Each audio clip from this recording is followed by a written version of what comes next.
Hello children, this is your computer class and today we are going to start the topic concept of flowcharting. This is your unit B.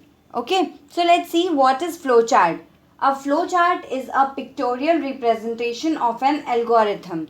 Means in the last unit we have learned how to write algorithm, right? So now this flowchart represents the pictorial representation of that algorithm. Okay.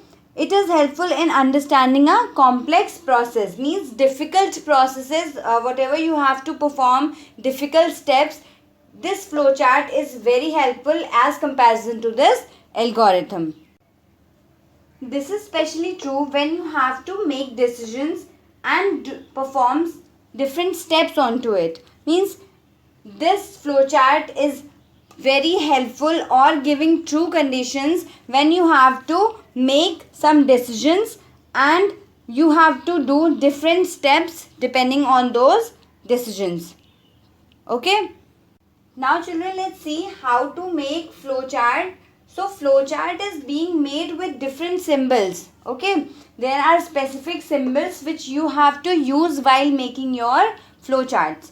So let's see one by one which symbols are used for what purpose. Okay. Now the first one symbol is terminal or terminator. Okay. And this symbol is oval-like structure, and in this what you have to do is whenever you are going to start any of your flowcharting or you are going to write any of your flowchart, you will start with this symbol. As in this you will write start, and the same symbol is used for doing the stop. For whenever you have to stop your algorithm or your flowchart, you will again use this symbol and you will write stop in this. Okay. So let's see. An oval indicates the beginning or end of the flowchart, that is start or end. Okay. Now the second is input output box. Input output box, it represents a parallelogram. Okay. Input output box is represented by a parallelogram, and in this box you input any of your data. Okay. Suppose you have to enter your marks of 2 subjects, so you will use this box to input that marks. Okay. Now the next thing is process box. Okay. This process box is a rectangle. Okay.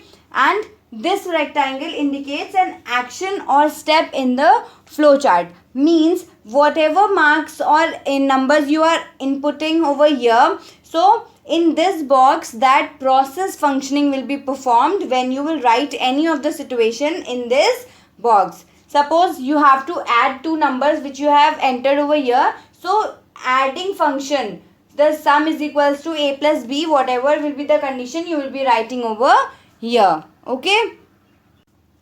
Now let's see the fourth box, that is your decision box. Okay. This decision box is represented by a diamond. Okay. A diamond represents decision, comparison, operation to be made. Okay. Now in this what we have to do is one arrow comes down. Okay.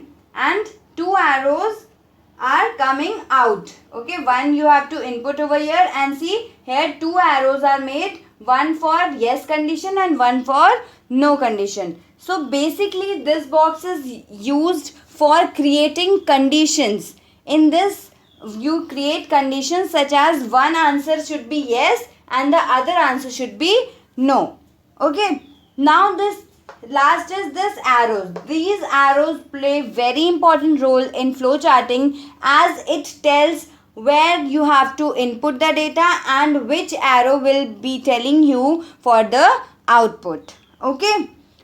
So in ancient times flowcharts were called process flowcharts, and these flowcharts were introduced by Frank Gilbert in 1921.